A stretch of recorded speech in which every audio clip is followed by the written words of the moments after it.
It was a crisp June morning in 1991, in the serene town of South Lake Tahoe, California. Nestled among pine trees and mountain air, this quiet community felt like a safe haven, where neighbors knew each other, and children walked to school without fear. But on that fateful day, June 10, 1991, the illusion of safety shattered. 11-year-old J.C. Lee Dugard, a shy girl with blonde hair and a bright smile, stepped out of her home, unaware that her life was about to change forever. In a matter of seconds, she was taken, plunged into a nightmare that would last 18 years. This is not just a crime story. This is a story of survival, resilience, and the unyielding human spirit. This is the story of J.C. Lee Dugard. J.C. Dugard was a typical fifth grader, living a simple life with her mother, Terry Probin, and stepfather, Carl Probin. She loved school, her friends, and her pet cat. On that Monday morning, she woke up, slipped on her favorite pink windbreaker, and grabbed her small backpack. The bus stop was just up the hill from her house, a short walk she'd made countless times. The sun was shining, the air was cool, and nothing seemed out of the ordinary. But as J.C. reached the top of the hill, a gray sedan crept toward her. Inside were Philip Garrido, a 40-year-old convicted sex offender, and his wife, Nancy. Philip, with his gaunt face and unsettling demeanor, had been planning this moment. The couple had driven from their home in Antioch, California, over 170 miles away, hunting for a victim. J.C., alone and vulnerable, was their target. In a heartbeat, the car pulled up beside her. Nancy opened the door, and Philip, wielding a stun gun, grabbed J.C., dragging her into the vehicle. She screamed, her small frame struggling against his grip. A neighbor, watching from a distance, saw the commotion but couldn't make out the details. By the time anyone realized what was happening, the car had sped off, leaving only tire marks and silence. Carl Probin, J.C.'s stepfather, was in the garage when he heard the screech of tires. He ran outside, saw the car vanishing down the road, and jumped on his bicycle, pedaling furiously in pursuit. But it was no use, the car was gone, and with it, J.C. Carl's heart sank as he realized the unthinkable. His stepdaughter had been taken. South Lake Tahoe was a small, tight-knit community, unaccustomed to such horror. News of J.C.'s disappearance spread like wildfire. Within hours, police mobilized a massive search effort. Helicopters buzzed over the dense forests and rugged hills, their blades slicing through the mountain air. Volunteers combed the streets, knocking on doors and scouring every corner of the town. Posters with J.C.'s school photo, her bright eyes and shy smile, were plastered on telephone poles, storefronts, and community boards across California. J.C.'s mother, Terry Probin, was devastated. She appeared on local and national television, her voice trembling as she pleaded for her daughter's safe return. "J.C., if you can hear me, we love you. We're looking for you," she said, tears streaming down her face. The media frenzy grew, with outlets like America's Most Wanted featuring J.C.'s case, hoping to spark a lead. Law enforcement chased every tip. They interviewed neighbors, tracked down suspicious vehicles, and investigated known offenders in the area. But the gray sedan seemed to have vanished into thin air. Days turned into weeks, then months. The trail grew cold. The once hopeful community began to fear the worst, that J.C. was gone forever. For Terry, the pain was unbearable. She kept J.C.'s room untouched, clinging to the hope that her daughter would walk through the door. But as years passed, that hope faded, replaced by a gnawing grief. Little did anyone know, J.C. was alive, just 170 miles away, hidden in plain sight. To understand how J.C.'s captivity went undetected for so long, we must look at the man behind the crime, Philip Craig Garrido. Born in 1951, Garrido had a troubled history long before he targeted J.C. In 1977, he was convicted of kidnapping and raping a 25-year-old woman in Nevada, serving 11 years of a 50-year sentence before being paroled in 1988. His release came with strict conditions, including regular parole officer check-ins and registration as a sex offender. Garrido was a master manipulator, charming those around him while hiding his predatory nature. His wife, Nancy, whom he married in 1981 while in prison, became his devoted accomplice. Together, they created a facade of normalcy in their Antioch home, a rundown property in a quiet neighborhood. But behind the high fences and cluttered yard, Garrido was building a secret world, one where he could control his victim without interference. Garrido's delusions grew over time. He believed he was a prophet, claiming to hear divine voices. He ran a small printing business, where he'd later involve J.C., and even tried to spread his bizarre religious ideas. This mix of charisma, deception, and paranoia allowed him to evade suspicion for nearly 2 decades. Behind the walls of the Garridos' home, JC's life became a living nightmare. The backyard was a hidden prison, a maze of tents, sheds, and tarps shielded from prying eyes. JC was initially locked in a soundproofed shed, her wrists bound, her world reduced to a small, stifling space. Philip Garrido controlled every aspect of her existence. He forbade her from using her real name, forcing her to become Alyssa. Her identity was stripped away, replaced by fear and submission.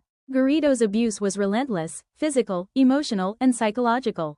He manipulated JC with lies, claiming the outside world was dangerous and that he was her protector. Yet, even in this darkness, JC showed remarkable resilience. She kept a secret journal, pouring her thoughts into words she hid from her captors. In her memoir, A Stolen Life, she later wrote, "I didn't know how to stop what was happening, but I never stopped hoping." In 1994, at just 14, JC gave birth to her first daughter, fathered by Garrido through rape. 3 years later, she gave birth to a second daughter. Raising 2 children in captivity was a monumental challenge. JC shielded them from the worst of their reality, teaching them to read and write using whatever materials she could find. She told them stories, sang to them, and created a sense of normalcy in an unthinkable situation. Despite her isolation, JC had fleeting contact with the outside world. Garrido sometimes allowed her to help with his printing business, interacting with clients under his watchful eye. These moments were bittersweet, opportunities to glimpse freedom, but always under his control. Neighbors noticed the odd setup in the Garridos' backyard but dismissed it as eccentric. No one suspected a young woman and her children were trapped there. For 18 years, JC survived in silence, her hope flickering but never fading. She later wrote, "I learned to adapt to survive. But I never forgot who I was." Parole system failures. How could a registered sex offender hold a child captive for nearly 2 decades? The answer lies in a series of catastrophic failures in California's parole system. Between 1988 and 2009, Garrido was under parole supervision, with officers required to visit his home regularly. Yet, they missed countless red flags. Parole officers noted Garrido's erratic behavior but never searched the backyard compound. Neighbors reported strange activity, including children living in tents, but these tips were ignored. In one chilling instance, a 911 call about people living in the backyard went uninvestigated. Garrido's ankle monitor, meant to track his movements, failed to reveal his crimes. These oversights were later deemed systemic failures by investigators. In 2010, California paid JC a $20 million settlement, acknowledging that proper supervision could have freed her years earlier. The case exposed flaws in parole monitoring, sparking calls for reform across the state. The turning point came not through police work, but through a stroke of fate in August 2009. Philip Garrido, now increasingly erratic, visited the University of California, Berkeley campus with his 2 daughters, aged 11 and 15. He was there to distribute religious pamphlets, part of his delusional belief that he was a divine messenger. His behavior, paranoid, controlling, and incoherent, caught the attention of campus police officers Lisa Campbell and Allie Jacobs. The officers noticed the girl's odd demeanor. They seemed timid, overly obedient, and disconnected. Something felt wrong. Campbell ran a background check and discovered Garrido's status as a registered sex offender. She alerted his parole officer, who called Garrido in for questioning. In a bizarre move, Garrido brought JC and the girls to the parole office in Concord, California. At first, JC was too terrified to speak. For 18 years, she'd lived as Alyssa, conditioned to protect her captors. But as officers pressed Garrido, his story unraveled. Under gentle questioning from Officer Jacobs, JC's resolve cracked. In a whisper that echoed across the room, she said, "My name is JC Lee Dugard." The revelation stunned everyone. After nearly 2 decades, JC was free. The news sent shockwaves across the nation. JC Dugard, missing since 1991, was alive. She had been hidden in plain sight, just 170 miles from where she was taken. The public was stunned, and her family was overjoyed. Terry Probin, who had never stopped hoping, reunited with her daughter in an emotional embrace. Philip and Nancy Garrido were arrested. In June 2011, Philip pleaded guilty to kidnapping, rape, and false imprisonment, receiving a sentence of 431 years to life. Nancy, complicit in the abduction and captivity, was sentenced to 36 years to life. The case closed a dark chapter, but for JC, it was the beginning of a new one. Reintegrating into society was daunting. JC was 29, with 2 daughters who had never known freedom. She moved to a quiet location with her family, focusing on healing. In 2011, she published A Stolen Life, a raw and powerful memoir that detailed her ordeal. The book became a bestseller, inspiring millions with her courage. She wrote, "I don't believe in hate. To me, it wastes too much time." JC also founded the JAYC Foundation, dedicated to helping families recover from trauma. Her work focuses on resilience and rebuilding, reflecting her own journey. The $20 million settlement from California provided financial security, allowing her to focus on her daughter's education and well-being. The case had broader impacts. It exposed flaws in the parole system, leading to reforms in how high-risk offenders are monitored.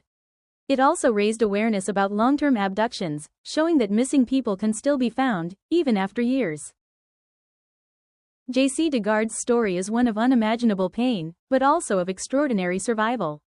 For 18 years, she endured captivity, abuse, and isolation. Yet, she never lost her sense of self. She protected her daughters, clung to hope, and emerged stronger than her captors could ever imagine. Today, JC lives privately, cherishing time with her family and advocating for others through her foundation. Her story reminds us that safety is fragile, that resilience can triumph over evil, and that hope can endure even the darkest times. As we reflect on her journey, we're left with a question: how many others are still out there, waiting for their own breakthrough? JC's survival is a beacon of hope, a testament to the strength of the human spirit. This is not just a crime story. This is a survival story. The story of JC Lee DeGarde.